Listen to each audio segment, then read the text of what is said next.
ፔሌ እግር ኳስ ተጫዋች መሆን ህልሙ ቢሆንም እናቱ አትፈቅድለትም። እንዲሁም የደሃ ቤተሰብ ልጅ ስለሆነ ጫማ የሚገዛለት እንኳን የለም። ስለዚህ ገንዘብ ለማግኘት መስረቅ አለባቸው። የዘረፏቸው ሰዎች ያሳዷቸዋል። በሂደቱም ጓደኛቸው ይሞታል። ሰላም፣ ከሁሉ ፊልም ነን። ዛሬ ፔሌ በርዝ ኦፍ ኤ ሌጀንድ የተሰኘውን በፔሌ እውነተኛ ታሪክ ላይ የተመሰረተውን ፊልም ይዘንላችሁ መጥተናል። ፊልሞቻችንን እንደምትወዷቸው አንጠራጠርም። ይመቻችሁ።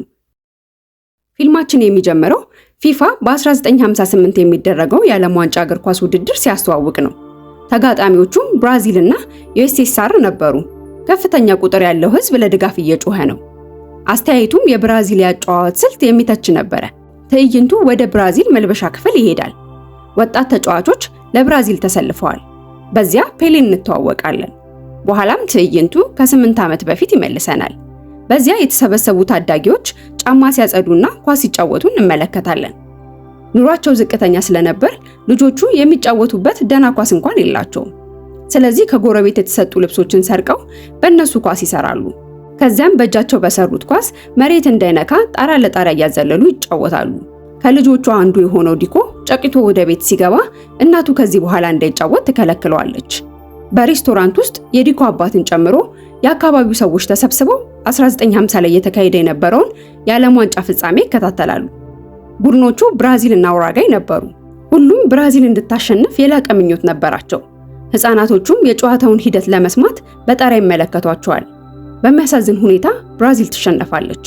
በውጤቱ የዲኮ አባት ከልቡ አዝኖ ያለቅሳል። አባቱ ሲያለቅስ ያየው ዲኮ የዓለም ዋንጫን አንድ ቀን ለሀገሩ እንደሚያሸንፍ ቃል ይገባለታል። በቀጣዩ ቀን የዲኮ እናት ወደ ስራ ቦታ ይዛው ትሄዳለች። የነጮች ወለል ነው የምታጸዳው። በዚያ አባቱ በእግር ኳስ ህይወቱ እንዴት እንደተበላሸ በመንገር እሱም በፍጹም እግር ኳስ እንዳይጫወት ትመክረዋለች። ወዲያው ከኩሽና እንደወጣች ነጭ ታዳጊዎች መጥተው ስለ እግር ኳስ ተጫዋቾች ያወራሉ። ዲኮ ንግግራቸውን ለመቀላቀል ሞክሮ የሀገር ውስጥ ተጫዋች የሆነውን ስም ፔሌ ብሎ ለመጥቀስ ይሞክራል። ስሙ ግን ፔሌ ነበረ። ነጮቹ በንግግሩ እያሾፉ ይስቃሉ። እሱንም በተሳሳተው ስም ፔሌ ብለው ይጠሩታል። ቆይታ የዲኮ እናት ትመጣለች። ልጇ ስላደረገው ነገር ይቅርታ ትጠይቀዋለች፣ ምንም እንኳን ባያጠፋም። ከመሄዱ በፊት ዲኮ ወንዶቹ ያመጡትን የጋዜጣ ወረቀት ይዞ ይሄዳል። የእግር ኳስ ውድድር የተጻፈበት ነበር። በኋላም ዲኮና ጓደኞቹ ውድድሩን ሊመዘገቡ ሲሄዱ እናያለን። ምንም እንኳን የተሟላ ትጥቅ ባይኖራቸውም ሁሉንም የሚያስገርም ጥበብ ነበራቸው። ስለዚህ የተመዘገቡትን ቡድኖች ሁሉ ጥለው ለፍጻሜ ይደርሳሉ። ወደ መጨረሻ ደርሰዋል። የሚጋጠሙት ቡድን የዲኮ እናት የምትሰራበት ቤት የሳቁበት ናቸው። ቡድኑ ከዲኮና ከጓደኞቹ በእድሜ የሚበልጡ ናቸው። እንዲሁም ትክክለኛ የእግር ኳስ ትጥቅ አላቸው። የቡድኑ መሪ ዲኮና ጓደኞቹ ላይ መቀለድና መሳቅ ይጀምራል። ከዚያም ጫማ የሌላቸው ብሎ ስም ይሰጣቸዋል። ስንመለከትም የዲኮ ቡድን ሙሉን ጨዋታ ባዶ እግር ነው ያሸነፈው። ይህንን የሰማው ቡድኑ ለሚቀጥለው ጨዋታ ምንም ያህል ቢያስከፍል እንኳን ጫማ መግዛት እንዳለባቸው ይነጋገራሉ። በኋላም ቡድኑ ፒናቶችን ለመስረቅ ያቅዳል። ድርጊቱን ሲፈጽም ባለቤቶቹ አውቀው እነሱን ማሳደድ ይጀምራሉ። ቢሆንም ዲኮና ጓደኞቹ አምልጠው ገበያ መድረስ ችለዋል። የሰረቁትን የለውዝ ፍሬ በመሸጥ ላይ ሳሉ በመጨረሻ ደረጃ ላይ የደረሰው ቡድን በዚያ ይደርሳል። እነሱን መሳደብና ማጥላላት ይጀምራሉ። ዲኮ በስድባቸው ተናዶ የቡድኑን መሪ መተዋል። ይህም ሁለቱ ቡድኖች እርስ በርስ እንዲደባደቡ ያደርጋል። ቤት እናቱ ከንፈሩን ምን ሆኖ እንደሆነ ትጠይቀዋለች። ዲኮ መምህሩ መቶት እንደሆነ ይናገራል። አባቱ ጣልቃ ገብቶ መምህሩን በቀጣዩ ቀን እንደሚያገኘው ይነግረዋል። እናቱ ከሄደች በኋላ አባቱ ወደ ስራ ቦታው ይወስደዋል። በመንገዳቸው ላይ አባቱ ስለ ድብድቡ እንዲሁም ስለ ግጥሚያው እንደሚያውቅ ይነግረዋል። ከመናደድ ይልቅ አባቱ ስሜቱን ወደ ጎን በመተው ችሎታውን ብቻ እንዲያሳይ ይመክረዋል። ዲኮ አባቱ ከጎኑ ስለቆመ ይደሰታል። በመጨረሻም ትልቁ ቀን ደርሷል። በዚያ የተሰበሰበው ሰው በሙሉ ለሀብታም ነጮቹ ድጋፍ ይሰጣሉ። ነጮቹ ዲኮን ፔሌ ብለው በመጥራት ይቀልዱበታል። የዲኮ ቡድን ያገለገሉ የእግር ኳስ ጫማዎችን ለመግዛት ችሏል።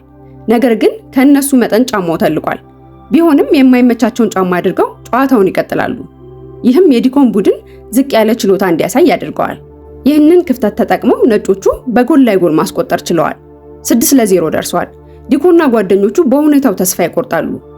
ዲኮ ለመጣላት መታገል ይጀምራል። ከዚያ አባቱ በዚያ መኖሩን ያስተውላል። ከዚያም የማይመቸውን ጫማ አውልቆ ሰፈር ውስጥ እንደሚያደርጉት ለመጫወት ይወስናል። በኋላም ኳሷን አግኝቶ በተቃራኒው ቡድን ላይ እያዘለለ የመጀመሪያውን አስገራሚ ጎል ያስቆጥራል።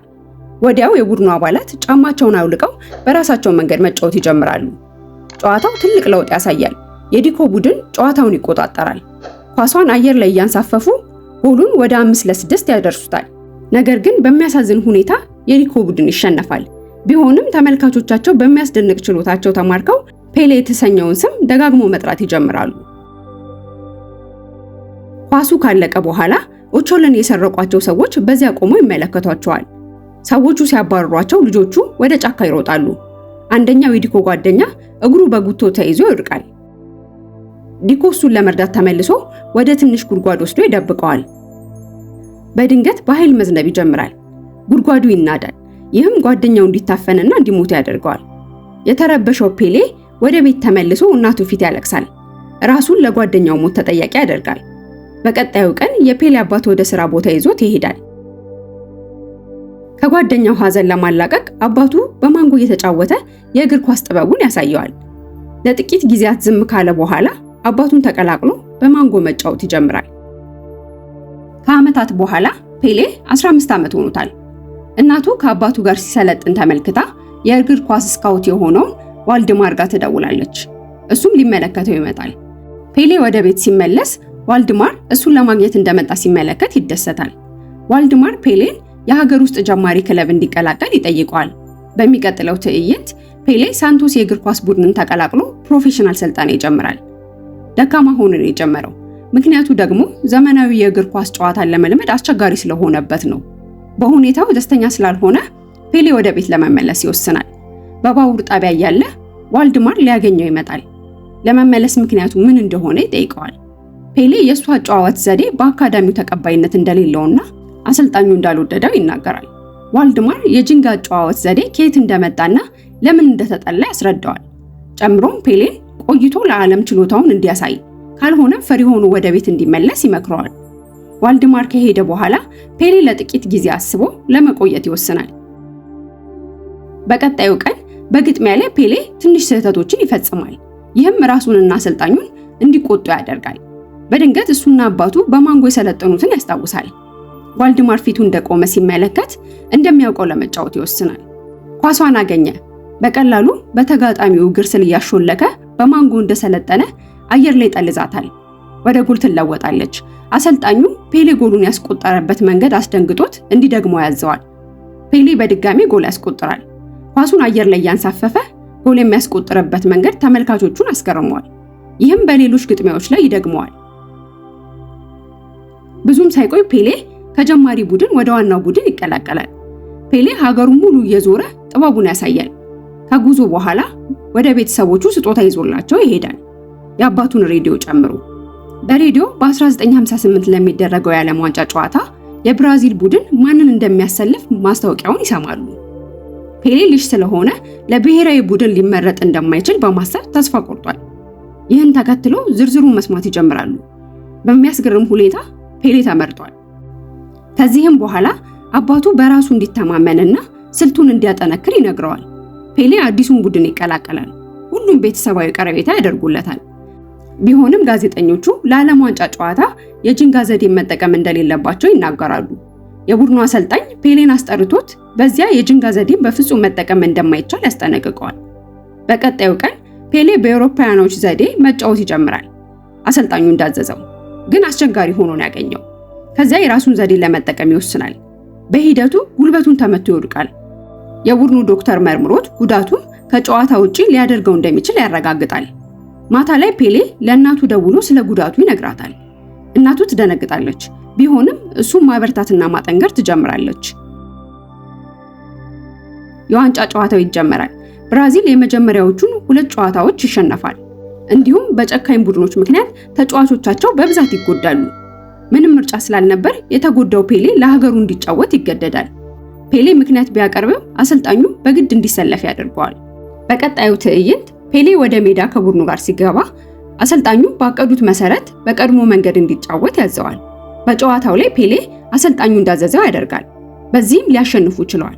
ቀጣዩ የግማሽ ፍጻሜ ጨዋታ ከፈረንሳይ ጋር ነበር። የመጀመሪያውን አጋማሽ ብራዚል 1-0 ይመራል። በረፍታቸው ላይ ፔሌ ዙሪያውን ሲመለከት የተጎዳና የደከሙ ተጫዋቾችን ይመለከታል። በተሰበረ ልብ ወደ አንድ ጓደኛው ተጠግቶ ሁለተኛውን ዙር እንዲቀይረው ይጠይቀዋል። ቢሆንም ጓደኛው ጭንቅላቱ ለመጫወት ዝግጁ ስላልሆነ እምቢ ይለዋል። ጨምሮም ዘመናዊ የእግር ኳስ አጨዋወት ዘዴ እንደጠላው ይነግረዋል። እንደ ልጅነታቸው ጂንጋን ቢጫወቱ ውጤታማ እንደሚሆኑ ይናገራል። እንዲሁም ፔሌ የጂንጋ ዘዴን ተጠቅሞ ጨዋታውን እንዲያሸንፍ ይለምነዋል። ከግማሽ በኋላ ፔሌ መጫወት ይጀምራል። ወዲያውም የመከረው ጓደኛው ሲመለከት ወደ ቀልቡ ተመልሶ ይጫወታል። ከዚያም ፔሌ ኳስ ያገኛል። በተጫዋቾቹ እግር ስር እያሾለከ ያጥፋቸዋል። ፔሌ ኳሱን በተጫዋቾቹ ላይ አሳልፎ አስማታዊ ጎል ለሀገሩ ያስቆጥራል። ከዚህም በኋላ ፔሌ ለቡድኑ 2 ተጨማሪ ጎሎችን ያስቆጥራል። ይህም ለፍጻሜ እንዲደርሱ ያደርጋቸዋል። በኋላም አሰልጣኛቸው ሰብስቦ የቀድሞውን የጨዋታ ዘዴ እንዳይጠቀሙ ይመክራቸዋል። እንዲሁም አንዳንድ ብልህ ስልቶችን ሊያስተምራቸው ይሞክራል። ቀጥሎ በሁለቱ ቡድኖች መካከል ጋዜጣዊ መግለጫ ይደረጋል። የስዊዲሽ ቡድን አሰልጣኝ ብራዚል የቀድሞውን ስልት የምትጠቀም ከሆነ እንደ 1950ው ተሸናፊ እንደምትሆን ይናገራል። ይህ ብሔራዊ ቡድኑን ተስፋ የሚያስቆርጥ ነበር። ማታ ላይ ፔሌ ለአባቱ ደውሎ ብሔራዊ ቡድኑ ያለበትን ሁኔታ ይነግረዋል። አባቱም በልጅነቱ እንደሚያደርገው ከቡድኑ ጋር በህብረት አንድ እንዲሆን ይመክረዋል። ይህን ተከትሎ ፔሌ ቡድኑን አንድ ለማድረግ ኳሱን ከሆቴሉ አቅራቢያ ወዳለው የመብራት ቤት እንዲወስዱ ይጠይቃቸዋል። ሁሉም ይነሳሉ። ኳሱ መሬት ሳይነካ መቀባበል ይጀምራሉ። ተቀባብሎም ወደ ቤቱ ይወስዱታል። አሰልጣኙ እስካሁን ሲያስተምራቸው የነበረው ዘዴ ልክ እንዳልሆነ ይረዳል።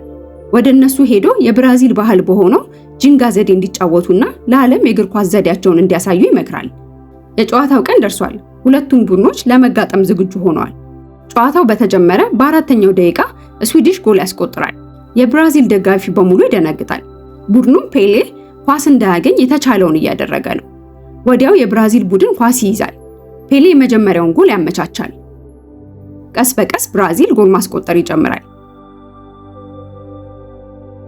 የመጨረሻው ፊሽካ ሲነፋ ብራዚል 5-2 ያሸንፋል። ብራዚል የዓለም ዋንጫን ለመጀመሪያ ጊዜ ታሸንፋለች። የቡድኑ አባላት ፔሌን በትከሻቸው ይሸከሙታል።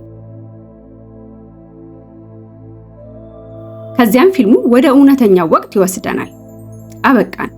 ውድ ተመልካቾቻችን እንድንሰራላችሁ የምትፈልጉት ፊልም ካለ ኮሜንት ሴክሽን ላይ አስቀምጡልን። ይመቻችሁ።